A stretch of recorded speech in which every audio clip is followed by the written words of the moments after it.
ছোট্ট সোনামণিরা, তোমরাও যদি ফাতেমা ওমরের সাথে ইসলাম শিখতে চাও তাহলে এক্ষুনি আমাদের চ্যানেলটি সাবস্ক্রাইব করে দাও। রসুলপুর মহল্লায় আব্দুল্লাহ নামের এক লোক বাস করত। আব্দুল্লাহর স্ত্রী রেহানা বেগম তার হালিমা নামের এক মেয়েকে রেখে অনেক বছর আগেই মারা গেছে। রেহানা বেগম মারা যাওয়ার পর আব্দুল্লাহ তখন শেফালি নামের আরেকজন মহিলাকে বিয়ে করে। আব্দুল্লাহর নতুন বউ শেফালিরও একটি মেয়ে ছিল।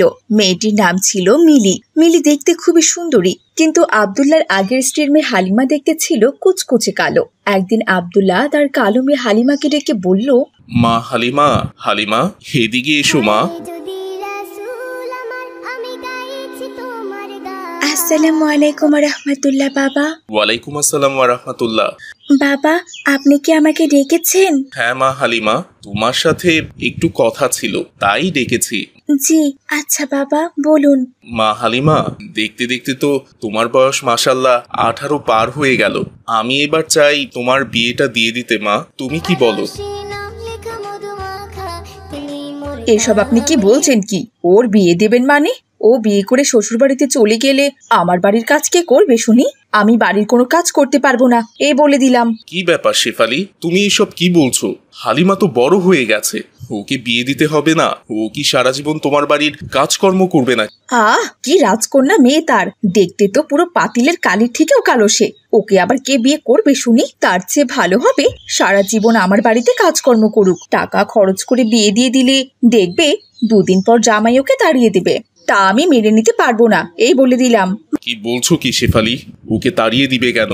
আমার মেয়ে দেখতে যা একটু কালো, তো তো কাজকর্মে একেবারেই লক্ষ্মী। আর ও কালো হয়েছে এটা কি ওর দোষ? ওকে তো আল্লাহ তাআলাই সৃষ্টি করেছেন। বাবা, আপনারা নিজেদের মধ্যে ঝগড়া করবেন না তো। মা তো ঠিক কথাই বলেছেন, আমার বিয়ে শাদীর দরকার নেই। আমি সারা জীবন আপনাদের সাথেই থাকবো। এ তুমি কি বলছো মা হালিমা? শোনো মা, মেয়েরা সারা জীবন বাবার বাড়িতে থাকে না। আসসালামু আলাইকুম বাবা, এখানে কি নিয়ে কথা হচ্ছে? ওয়ালাইকুম আসসালাম মা মিলি। তোমার আপু হালিমা তো বড় হয়ে গেছে, ওর তো বিয়ের বয়সও হয়ে গেছে, তাই আমি চাচ্ছি এবার ওর বিয়েটা দিয়ে দিতে। হ্যাঁ হ্যাঁ, এটা তো অনেক খুশির সংবাদ বাবা। আপুর তো বিয়ে দিতেই হবে। তুই চুপ কর তো মিলি, যেটা জানিস না বুঝিস না সেটা নিয়ে একদম কথা বলিস না। ওর বিয়ে হয়ে গেলে এ বাড়ির কাজ কাম কে করবে শুনি? তুই করবি? হ্যাঁ আম্মু, প্রয়োজনে আমিই করব। তাই বলে কি সারা জীবন আপু আমাদের বাড়িতে থাকবে? কি বললি? তুই আমার মেয়ে হয়ে তুই কাজ করবি? তোর শরীরের রং তুই দেখেছিস? কাজ করলে এমন কাঁচা হলুদ বরণ রং কালো হয়ে যাবে না? আম্মু, তুমি সবসময় বেশি বুঝো। মেয়েদের তো বিয়ে করে একদিন শ্বশুর বাড়িতে যেতেই হবে। আমি আর আপু মাত্র কয়েক বছরের ছোট বড়। আমাকেও তো বিয়ে করে শ্বশুর বাড়িতে যেতে হবে। আচ্ছা বাবা, আপনি কি পাত্র দেখেছেন? হ্যাঁ মা, পাত্র নিজেই আমাদের মেয়ে হালিমাকে দেখে পছন্দ করেছেন। তাই নাকি? কে সে বাবা? পাত্র হচ্ছে আমাদের মহল্লার সবচেয়ে ভালো মানুষ আব্দুর রহমানের শ্যালো। এতদিন দুবাইতে ছিল, খুব ভালো ছেলে। সে একজন পরহেজগার ইমানদার মেয়ে খুঁজছে, বিয়ে করে সংসারী হবে আর বিদেশে যাবে না। ছেলের অনেক সয় সম্পত্তিও আছে, তাছাড়া বিয়ে করবে বলে মেয়ের জন্য দুবাই থেকে অনেক গহনাপাতিও এনেছে। এমন ছেলের কথা শুনে শেফালি বেগমের মাথা আরো খারাপ হয়ে গেল। কি বলছেন আপনি? আপনি কি পাগল হয়ে গেছেন? এত ভালো ছেলে এমন কালিমার্কা মেয়েকে কেন পছন্দ করবে শুনি? করবে করবে শেফালি, ওরা তো আমাদের মেয়ের গায়ের রং দেখে পছন্দ করেনি, করেছে তার গুণে। না না, এটা আমি কিছুতেই মানতে পারছি না। বিয়ে দিলে দেখবেন কিছুদিন পর ঠিক দাঁড়িয়ে দেবে। তার চেয়ে ভালো হবে ওই ছেলের সাথে আমি আমার মেয়ে মিলির বিয়ে দেব। মিলি দেখতে খুব সুন্দরী, সারা জীবন সুখে সংসার করতে পারবে। কি বলছো কি আম্মু? আপুকে পছন্দ করেছে সেই পাত্রকে আমি কেন বিয়ে করব বলো তো? আর আমি তো আপুর থেকে বয়সে অনেক ছোট।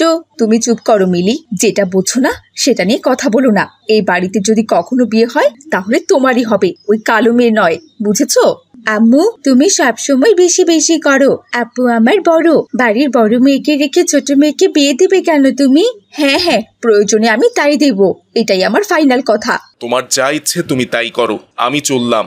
আব্দুল্লাহ তখন সেখান থেকে চলে গেল। পথে তার আব্দুর রহমানের সাথে দেখা হয়। আসসালামু আলাইকুম আব্দুল্লাহ ভাই, কেমন আছো? ওয়ালাইকুম আসসালাম আব্দুর রহমান ভাই। এই তো আলহামদুলিল্লাহ ভালো আছি, আপনি কেমন আছেন?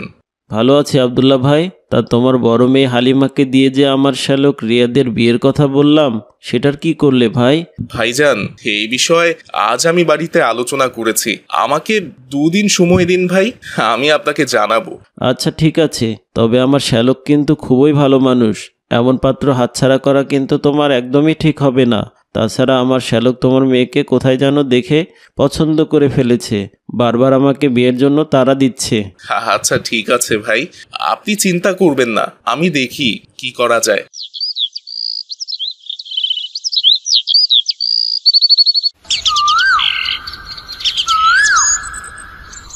এভাবে আরো বেশ কিছুদিন কেটে গেল।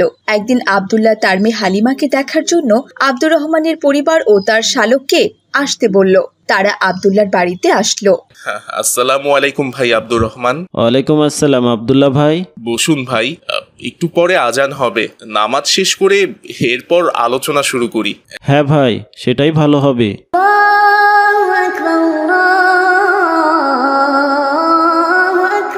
ভাই আব্দুল্লাহ, নামাজ তো শেষ হলো, এবার তোমার মেয়েকে নিয়ে এসো, একটু দেখি ওকে। হ্যাঁ হ্যাঁ ভাই, শেফালি যাও তো, হালিমাকে নিয়ে এসো।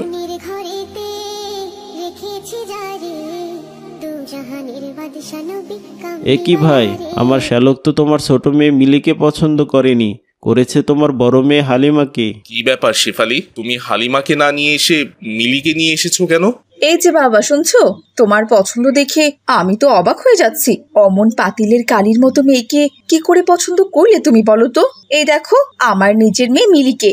ওর গায়ের রং একেবারে কাঁচা হলুদের মতো, রূপে গুণে অনন্যা। তুমি মিলিকে বিয়ে করো বাবা, দেখবে অনেক সুখী হবে।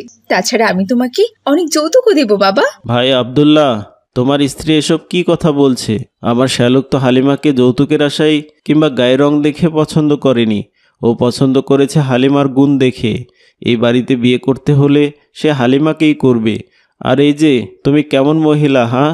হালিমা তোমার নিজের মেয়ে না বলে ওকে এভাবে অপমান করবে? ওর কি ভালো বাড়িতে বিয়ে হওয়ার কোনো অধিকার নেই? ও কি সারা জীবন তোমাদের কাজ করবে? ভাই আব্দুর রহমান, আপনি ভুল বুঝছেন। ওই পাতিলের মতো কালো মেয়ের তো আপনার শালকের বাড়িতে কাজের মেয়ে হওয়ারও যোগ্যতা নেই। আপনারা একটা ঘোরের মধ্যে আছেন। আপনারা বোঝার চেষ্টা করুন, মিলিকে বিয়ে করে নিয়ে যান। আচ্ছা, মুশকিল তো এখন আমরা বুঝতে পারছি। হালিমা আপনার বাড়িতে কত সুখে আছে। ছোটবেলায় ওর মা মারা যাওয়ার পরে আব্দুল্লাহ ভাই আপনাকে বিয়ে করে এনেছেন যাতে আপনি এই এতিম মেয়েটার দায়িত্ব নেন, কিন্তু আপনি সে ছোট থেকে ওকে অত্যাচার করছেন। আর আজ ওর একটা ভালো ঘরে বিয়ে হবে, সেখানেও আপনি বাধা দিচ্ছেন। আমরা বেঁচে থাকতে এই অন্যায় কাজ কখনো করতে দেব না। আমি আমার ভাইকে হালিমার সাথে বিয়ে দেব। আম্মু, অনেক হয়েছে, তোমার নাটক অনেকক্ষণ থেকে সহ্য করছি। আমি তোমাকে কতবার করে বলেছি যে আমি ওনাদের সামনে যাব না, তুমি আমাকে জোর করে এখানে নিয়ে এলে। তোমাকে কি আমি বলেছি যে আমি বিয়ে করব? আমি তো ছোট মানুষ, আমি ছোট হয়ে আপুকে রেখে কি করে বিয়ে করি বলো তো? তাছাড়া তুমি আপুকে ছোটবেলা থেকে অনেক অত্যাচার করছো। তোমাকে আমি কতদিন বলেছি আপুর সাথে এমন অত্যাচার করো না। ওর জায়গায় আমি হলে তো একদিনও সহ্য করতাম না, কিন্তু আপু দিনের পর দিন সবকিছু মুখ বুঝে সহ্য করে গেছে। আর আজ তুমি বিয়েটা নিয়েও ছেলে খেলা করছো। আপুর সুখ তোমার সহ্য হয় না? সে তোমার কি অন্যায় করেছে বলো তো? সারা জীবন তোমায় মা বলে ডেকেছে, কিন্তু তুমি কোনোদিনও তাকে মেয়ে বলে মানোনি। তুমি একটা কুলাঙ্গার মা, বুঝেছো? তোমাকে মা বলে ডাকতেও আমার ঘৃণা লাগছে। মা মিলি, আমি বুঝতে পেরেছি আমি কত বড় অন্যায় করেছি। আপনারা সবাই আমাকে মাফ করে দিন। মা হালিমা, আমাকে মাফ করে দে মা। এরপর হালিমা তার মাকে মাফ করে দেয়। তখন সবাই অনেক খুশি হয়। শুনুন সবাই, আমার বোনটা সারা জীবন অনেক কষ্ট করেছে। আমি চাই না সে আর এই বাড়িতে থেকে কষ্ট পাক। আজই আপনারা আমার বোনকে বিয়ে করে নিয়ে চলে যান। ও যদি এখানে থাকে তাহলে ওর ধুকে ধুকে মরতে হবে। তো দেখলে তো ছোট্ট বন্ধুরা, এরকম কালো কুৎসিত মেয়ে আমাদের সমাজে অনেক থাকে। আমরা তাদের অবহেলা করি, তাদেরকে তাদের ন্যায্য পাওনা থেকে দূরে সরিয়ে রাখি। এমন কাজ আমরা কখনোই করব না, কারণ যারা কালো কুৎসিত দেখতে তাদের অধিকার আছে ভালো ঘরে বিয়ে হওয়ার। এই বিষয়ে আমরা সবাই সচেতন থাকবো। আজ তাহলে এখানে বিদায় নিচ্ছি ছোট্ট বন্ধুরা, ভালো থেকো তোমরা। আসসালামু আলাইকুম ওয়া রাহমাতুল্লাহ। এক ছোট্ট শহরে জান্নাতুল নামে 10 বছরের একটি মেয়ে থাকতো। সে ছিল খুব হাসি খুশি ও ধর্মভীরু। হিরু। তার দুই ভালো বন্ধু ছিল, তাদের নাম ছিল সাইম আর মিলি। তারা একসঙ্গে মসজিদে যেত, কোরআন পড়তো, খেলতো এবং ঈদের জন্য অপেক্ষা করত। মাশাআল্লাহ সাইম, তোর পাঞ্জাবিটা দেখতে কিন্তু খুব সুন্দর। ঈদের দিন আসলে যে নতুন জামা কাপড় পরতে হয়, এই ব্যাপারটা আমার কাছে খুব ভালো লাগে। চারদিকে কেমন একটা রমরমা পরিবেশ হয়। হ্যাঁ রে, একদম ঠিক কথা বলেছিস। কোরবানি ঈদে নতুন পাঞ্জাবি পরে গরু কাটার মজাটাই আলাদা। হে কি মিলি, তোমার ড্রেসটাও তো অনেক সুন্দর। কে কিনে দিয়েছে তোমাকে? এটা আমি নিজে পছন্দ করে কিনেছি। আমি জানি জামাটা খুব সুন্দর হয়েছে। যেখানে যাই সবাই বলে আমার জামাটা খুব সুন্দর। হ্যাঁ বোন মিলি, আমি তোমার সাথে মজা করছিলাম। আমার কথায় কিছু মনে করো না। তোমাদের দুজনের জামাই মাশাআল্লাহ অনেক সুন্দর। এখন চলো, কোরবানির আগে পশুগুলোর একটু দেখাশোনা করি। আজকে ওদেরকে জবাই করা হবে, এই ভেবে খুব খারাপ লাগছে। তাই শেষবারের মতো একটু মাথায় হাত বুলিয়ে দিয়ে আসি। চলো। এভাবে তারা কোরবানি ঈদগুলোতে খুব মজা করত, পশুদের যত্ন নিত আর মাকে সাহায্য করত মাংস বন্টনে। ঈদের দিন তারা নতুন জামা পরে একসাথে তাকবীর দিত, আল্লাহু আকবার, আল্লাহু আকবার, ওয়ালিল্লাহিল হামদ। আমরা যে কোরবানি দিচ্ছি এটা শুধু মাংস নয়, এটা আমাদের ঈমানের প্রমাণ। আল্লাহ তাআলার জন্যই এই কোরবানি। হে আল্লাহ, আপনি আমাদের কোরবানি কবুল করুন, আমিন। এভাবে হাসি খুশিতে তাদের দিন কাটছিল, কিন্তু তাদের খুশি হয়তো বা বেশি দিন কপালে পড়ল না। হঠাৎই একদিন চারপাশের সবকিছু বদলে গেল। ইসরায়েলি বাহিনী শহরে হামলা চালালো। চারদিকে ধ্বংস, ধোঁয়া আর কান্নার শব্দ। মসজিদ, স্কুল, এমনকি বাজারটাও ধ্বংস হয়ে গেল। জান্নাতুলের ঘরটাও বোমার শব্দে কেঁপে উঠল। মা, আমরা কি এবার কোরবানি দিতে পারবো না? না সোনা মা, আমাদের ঘরে তো এখন চাল ডালও নেই। গরু বা ছাগল কেনা তো দূরের কথা, ঠিক মতো খাবার কিনতেই হিমশিম খেতে হচ্ছে। যদি সামর্থ্য থাকতো তাহলে নিশ্চয়ই দিতাম। এর আগের বছরগুলোতে কত সুন্দর দিন কাটিয়েছি আমরা। পুরো এলাকায় হই হই পড়ে গিয়েছিল কোরবানি ঈদের জন্য। অথচ এবার আমাদের অবস্থা এতটাই খারাপ যে কোরবানি করাটা একটা স্বপ্ন হয়ে দাঁড়িয়েছে আমাদের কাছে। তবে কোরবানি করার মতো অর্থ যদি থাকতো তাহলে নিশ্চয়ই করতাম।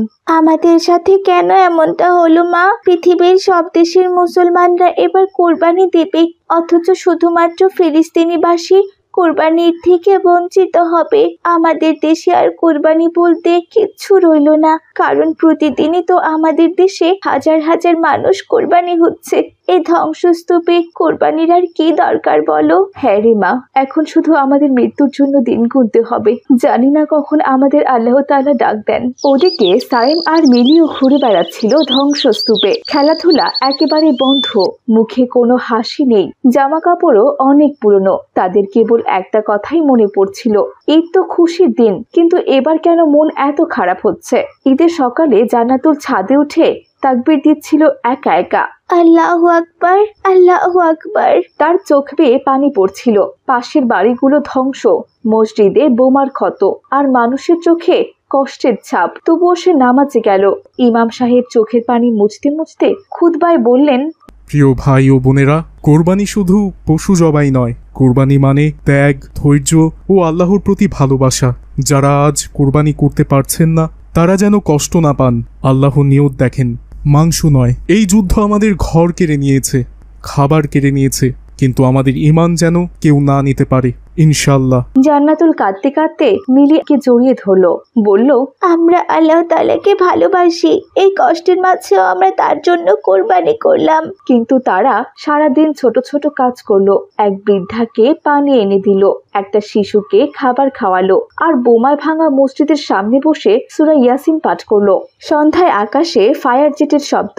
বাচ্চারা ভয় পেয়ে দৌড় দিল। জান্নাতুল আকাশের দিকে তাকিয়ে শুধু বলল, ইয়া আল্লাহ, আমাদের ঈদটা তো তুমি দেখছো, তুমি আমাদের এই কষ্টের কোরবানি কবুল করে নাও। একদিন ইনশাআল্লাহ আমরা আবার কোরবানি করব, ঈদের দিন আবার হাসবো। আল্লাহ, আমাদের আবার আগের মতো স্বাভাবিক জীবন যাপনে ফিরে যাওয়ার তৌফিক দান করো তুমি, আমিন। জান্নাতুল, মিলি, তোমরা পাশের মসজিদের সামনে এসো, ওখানে তোমাদের জন্য খাবার রেখে দিয়েছি। কিন্তু আমাদের ঘরে তো কোনো খাবার ছিল না মা, তাহলে খাবার কোথা থেকে আসলো? বিভিন্ন দেশ থেকে আমাদের জন্য খাবার এবং ত্রাণ সামগ্রী এসেছে। তারা লোকজনদের খুঁজে খুঁজে খাবার এবং ত্রাণ দিচ্ছে। আমি একটু আগে মসজিদের সামনে দাঁড়িয়েছিলাম, তখন ত্রাণ দেওয়া দেখে সামনে যাই আর ত্রাণ সহ খাবারগুলো নিয়ে আসি। মনে হচ্ছিল খাবারগুলো কিছুক্ষণ আগে রান্না করা হয়েছে, তাই এখনো বেশ গরম আছে। তাড়াতাড়ি চলো, গরম গরম খাবার খেয়ে নেবে। আজকে একটা ঈদ বলে কথা। মা, সায়েমকে তো অনেকক্ষণ থেকে দেখছি না, ওর আবার কিছু হয়ে গেল না তো? তুমি মিলিকে নিয়ে যাও, আমি সায়েমকে ডেকে নিয়ে আসি। সায়েম মসজিদের সামনেই তোমাদের জন্য অপেক্ষা করছে। ও ওর পরিবারের জন্য ত্রাণ নিতে এসেছিল। ওখানে তখনই ওর সাথে আমার দেখা হয়েছিল, তাই ওকে মসজিদের সামনে অপেক্ষা করতে বলেছি, সবাই একসাথে খাবো বলে। হাজার হলেও আজকে কোরবানি ঈদ, বছরে একটা দিনই তো আমরা কোরবানি করি, তাই না? এই দিনটা না হয় একটু ভালো খাবার দিয়ে শুরু করি। এখন তোমরা তাড়াতাড়ি চলো। এরপর জান্নাতুল আর মিলি তার মায়ের সাথে মসজিদের সামনে যায়। সেখানে তারা ধ্বংসস্তূপের মাঝে দস্তানা বিছিয়ে খাবার খেতে শুরু করে। এভাবে ধ্বংসস্তূপের মাঝে তাদের ঈদ কাটতে থাকে। তো বন্ধুরা, আমাদের আজকের এই গল্পটি তোমাদের কাছে কেমন লেগেছে? ভালো লেগে থাকলে অবশ্যই একটি লাইক করে দেবে। আর তোমরা কি কোথা থেকে আমাদের গল্পটি দেখছো তা অবশ্যই কমেন্ট করে জানিয়ে দেবে।